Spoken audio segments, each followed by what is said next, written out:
Devil of Equestria, Chapter 2, Iron Devil, Lonely Soul.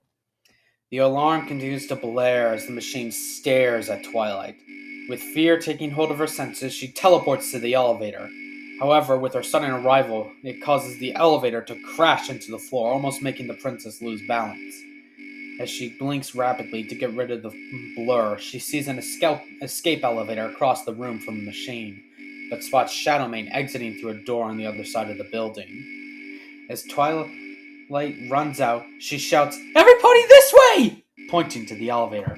As ponies look, many of the scientists run to Twilight as she uses her magic to force the elevator back down and the doors to open. Whilst the ponies run in, soldiers open fire against the robot, yet every bullet bounces off like raindrops on an umbrella. As the Barbatos walks, it turns to the wall behind it. It grips the mace and rips it off with force. The soldiers, seeing no hope, all run towards the elevator. As they enter, Twilight goes from rapidly tapping on the up button to slamming her fist on it. As the bell dings, Twilight sees the lobby in disarray as families all look at the flashing red lights in confusion. However, their confusion is broken when the Princess of Friendship shouts, "Everybody to the boats, hurry!" As the crowds all begin to run, some panicking, the soldiers and scientists all aid the civilians in evacuation. In seemingly no time at all, the boats are all full and off back towards the mainland. As Twilight steps foot on the last boat, she hears an explosion behind her as she turns around and sees the mobile suit climbing out of the rubble, walking out of the flames. As Aaron looks at the boats, he feels a small sense of intrigue at the sight of what he could best describe as technicolored aliens. However, he hears thrusters descending as he says, so the cavalry has arrived. As three mobile suits land in front of the Barbatos, one shouts, "Halt and step out of the machine!" However, as the soldier says this, the Barbatos is already in their face as it strikes his legs. As the suit falls, the Barbatos picks up the mace and slams it on the head of the machine. As another tries to use a baton, Barbatos grabs its head in its claw and crushes it without any effort. As the suit falls, the third one attempts to strike Barbatos with a fist, yet is already stabbed in the gut by the claw of the machine. And as Barbatos slams its mace into the ground, Aaron grabs the torso of the machine with the other claw of Barbatos and rips it off. As he puts the torso down, his mobile suit turning to pick up his mace, the pilot causes the torso of the machine to grip onto the leg, saying with very few breath, "I will fight on with all I can, you monster!" As Aaron looks with disgust, turning to slight longing and remembering, a sting of his memories flood into his head. As the Barbatos bends down, it picks up the torso and places it sitting up looking at the beachfront at the sunset. As he confirms that it is stable, he goes up to the other two, putting them next to the machine. As the Barbatos grips its mace yet again, picking it up, it looks at the dock, its back turned, its head turning back to its front. Aaron says to himself, "Why is it that everywhere I go, death must follow?" As Twilight looks at the machine, she gets a small feeling of sorrow. As she turns back to walk to her hotel room, she whispers to herself, "Is the pilot inside lonely?" 2 weeks. It had been 2 weeks since the mobile suit attacked. Shadowmane wasn't found anywhere near the wreckage and is currently wanted by the Royal Guard. And the Foundation has been keeping quiet about all pieces of info on the mobile suit that attacked. However, Twilight was more concerned with another fact. The giant machine was nowhere to be seen. Somehow it had gotten off an island away from the mainland and wasn't spotted by any pony. One part of her was mad. How the hell do you lose track of a giant death robot? But another part of her was more logical. Of course they lost track of an alien machine. Who knows what it could do? However, the guards were searching for it nonetheless, even if it did feel somewhat hopeless. Yet no sight had been found over the 2 weeks. Yet Twilight was looking at a picture of the facility engulfed in flames that one of the civilians had taken.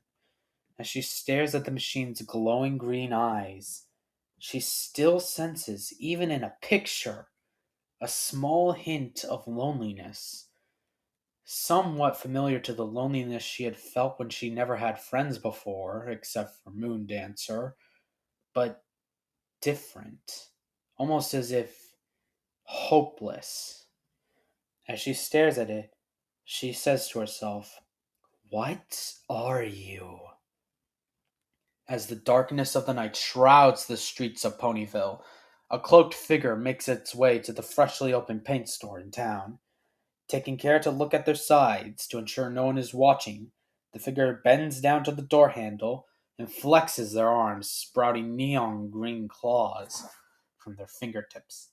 As he begins to work on the lock, the claws turning, a click is heard. As they open the door, reaching into their pocket, he grabs a small handful of white powder and blows on it. The vapor floats as no lasers are found. The figure walks in and immediately makes his way to the shelves. As he grabs brush after brush looking for the right size, he accidentally knocks down a small vase. With lightning fast reflexes, the figure grabs the vase, causing his hood to fall down, revealing the red tipped black hair of the human who had found themselves in this strange land. Brushing the vase, Aaron whispers to himself, "That was close," as his eyes return from the faint crimson energy to their usual verdant green. As Aaron looks at the stalls of the store, he grabs what he came for, putting his hood back down. But as he's about to exit, he meets a pony standing staring at him in fear, holding a kitchen knife. As the pony says, "Stay back, I know how to use this." As Aaron stares, his eyes narrow as he walks up, putting the kitchen knife to his face. Staring at the pony gulps. And immediately, Aaron proceeds to throw one of the paint buckets out the window, causing it to shatter. The pony stares in utter shock that this stranger proceeded to far too much shatter their far too expensive window. However, their thought is interrupted by the sound of the figure leaving through the door. As they run towards the shattered glass, picking up their paint bucket, they grip the handle and immediately begin running to the forest. The sales pony only getting to say one thing: "God damn it." It's a bright, beautiful day in the town of Ponyville. Birds are singing, the sky is clear, and the young dragon Spike is getting to walk down the street, finally getting to enjoy a normal day without having a giant magic stealing monster attack, a chaos god invasion, or having to go to a royal wedding where one of the weddies was replaced with an evil love sucking bug queen. Yep, today was just perfect, he thought to himself. As he walks down the street, he says to himself, not particularly wanting to talk to anybody, "Wow, finally a beautiful day that doesn't have to be involved with a friendship lesson, a monster invading, and there's a bunch of ponies looking at that store with a broken window. Okay, what now?" As Spike walks over to the crowd, he spots a stallion sitting on a bucket, just rubbing his forehead. Walking over, Spike gently tugs on his pant leg as the stallion looks to him and says, "Are you that dragon who's with the Princess of Friendship a lot of the time?" "Yeah," Spike says in response, slightly confused as he sees that the left eye of the stallion is twitching at a rate that would make Rainbow Dash jealous of the speed. And before he can say anything about it, the man immediately then says to the young dragon, "Please, please tell the Princess of Friendship to help me. Like, a man thing broke into my store last night, proceeded to walk up to the knife I had, and then just breaks the window and leaves through the door. Why did he break the window?" The man shouts. Why did he feel the need to break the window that I spent too much money on and then leave through the door? Like, I wasn't even gonna fight him.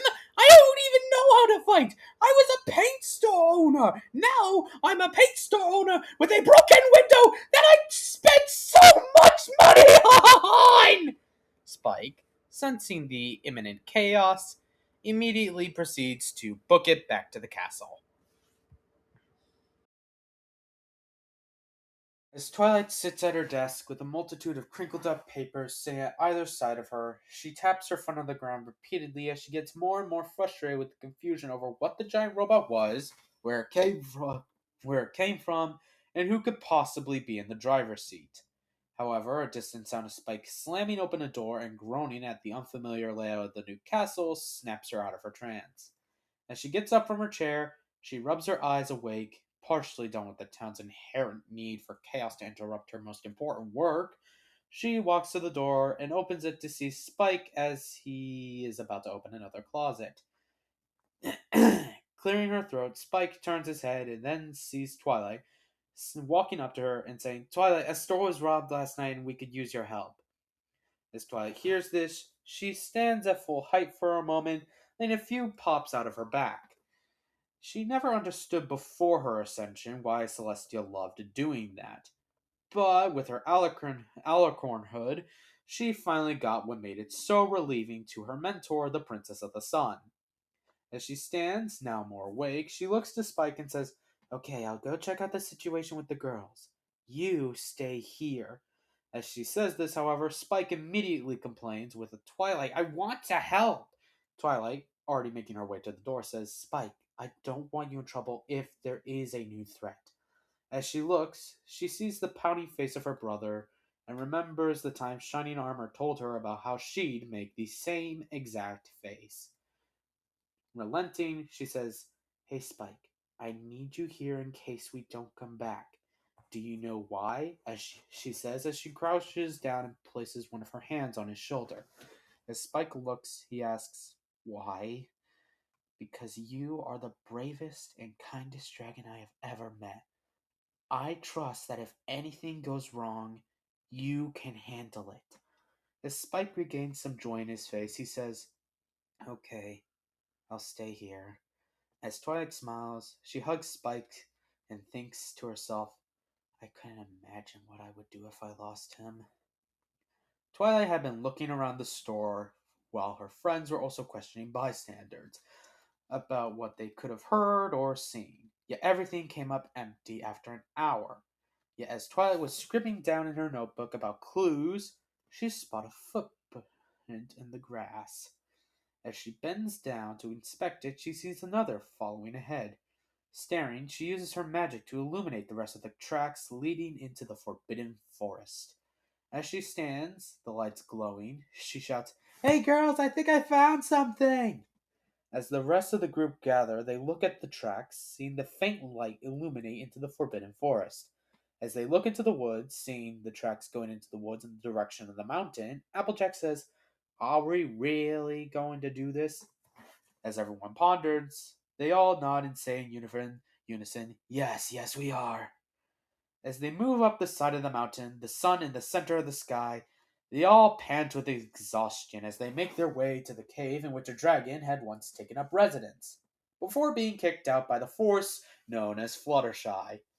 As the girls walk into the cave, not being able to see much, Twilight, walking ahead, illuminates her horn to see in the dark cave. With horror, she sees the giant mechanical warrior on its knees, looking down at her.